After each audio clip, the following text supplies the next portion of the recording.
Advice that I have for youngsters out there to help them solve disputes amongst themselves is to just listen to the opposing side, listen to what they have to say. Because if you're not listening, the disagreement will go nowhere. But then again, everyone is entitled to their opinion. So that's why I say listen so that you see the other person's side. And then once you hear them, you can counteract what it is they're saying. That way, they know you're listening, they know they're getting their point across, and at the end of the day, you get your point across too. Even if you are right, especially if you're right, you don't go, ha ha, you know, I just won, I beat you in that, because that's too much. You just you and the person know that at the end of the day, they learn something new, and you help teach them something new. Well, this year for my public speaking class, we had to write a persuasive speech. And I decided, like I said before, I'm really passionate about being pro-life, so that's what I chose to write my speech about. And I wanted to do a really good job. I wanted to be really persuasive. So when I was doing my research for my speech, I looked on pro-choice websites and I tried to see the other side, just so I could be more informed. And you know, that actually reaffirmed my belief even more. But I think that's a really important thing to do. Like, we have to be open-minded and make sure we do see the other side because, you know, we have to be knowledgeable. We can't be closed-minded. That was the situation as I was describing before when I would argue with my brother about faith. You need to listen to the other side to understand exactly what you're arguing against and to be knowledgeable so that if you do come into the situation again, you know how to respond.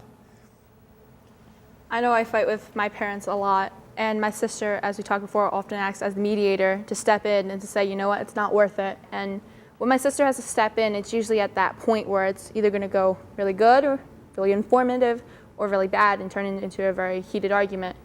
But she always tells me to always try and see through his eyes, put myself in his shoes. And when I'm done talking to my sister, I always find that I take something from the argument, whether it be not to say this to him or how to address this topic with him.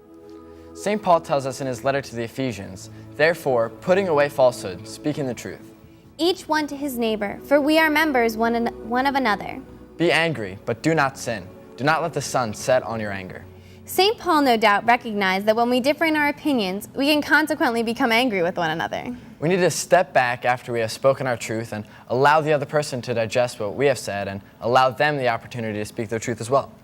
By trying not to take what other people say personally, we not only protect our feelings, but we set an example of Christian kindness. Next, the teens on the street give us advice on how to handle disagreements. And if any of them feel that their faith helps them when they are faced with a disagreement. Basically, all I do is if there's an argument, I try and walk away. A fight lasts less than your friendship does with someone. So if you have a fight, you can always say that if that's a real friend, they'll get back to you, back with you. Just stop and just let it go. I don't think my faith teaches me anything to be objective in disagreements. Faith teaches you hope, so I guess that's how it helps. It teaches you to be stronger and just believe in yourself and believe what you say is right. It teaches me that there's bigger things in life and you shouldn't fight over silly things. It teaches me that, to get along with people, you have to accept them and everything, for who they are and what they do, and even if they're wrong, God says to forgive. In Psalm 116 we read, I love the Lord because he hears me. He listens to my prayers. He listens to me every time I call to him. Next, Kayla tells us how she loves the Lord. And how just knowing that God listens to her prayers and understands her situation helps her to agree to disagree. As long as I know he hears me and he understands where I'm coming from and why I'm coming the way I am, then I can live with myself at the end of the day. Because I know he understands my situation. Of course, I talk to him every night. God's like my best friend, he's my right-hand man. And even though he may not answer me right away or I may not see the answer right in front of me, I know he's listening.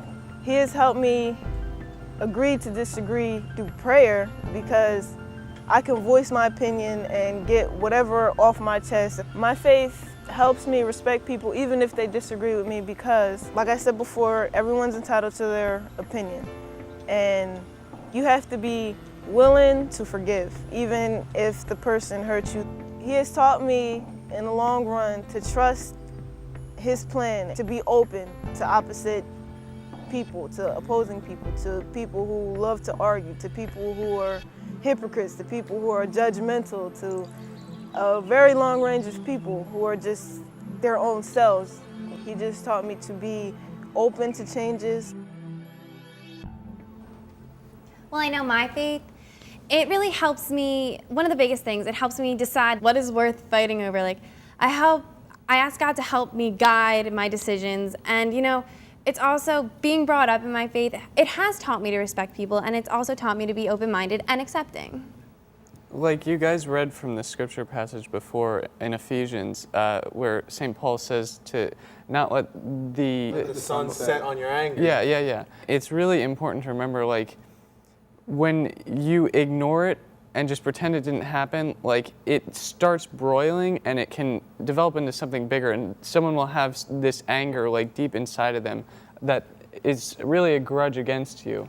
So it's important to forgive them or apologize to them, to not so much end it there, but just like end it on a good note. Matt said that earlier about he doesn't go to sleep without letting, that argument be quelled, because he doesn't want someone being mad at him.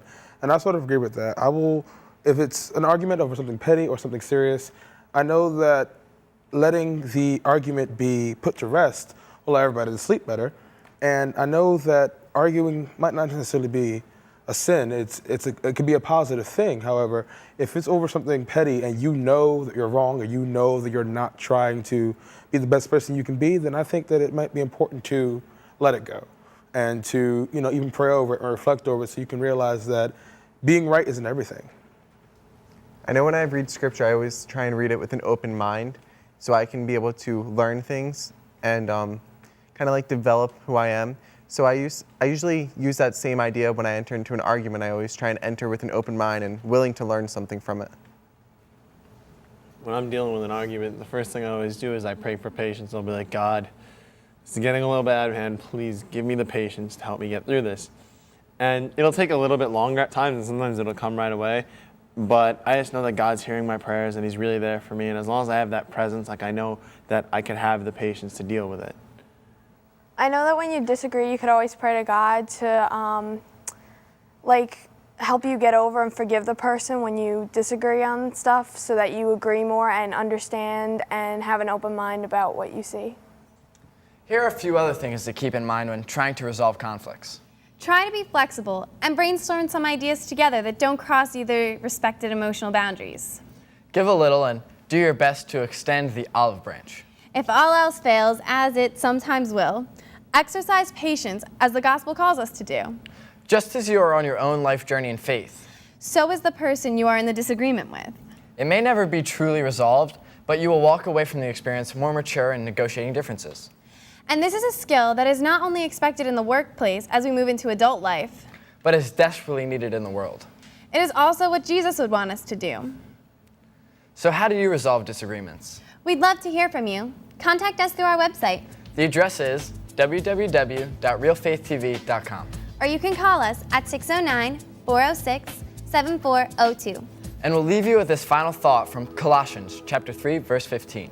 And let the peace of Christ control your heart. The peace into which you are also called in one body. And be thankful. Thanks for watching. We'll see you next time on Real Faith TV. God bless.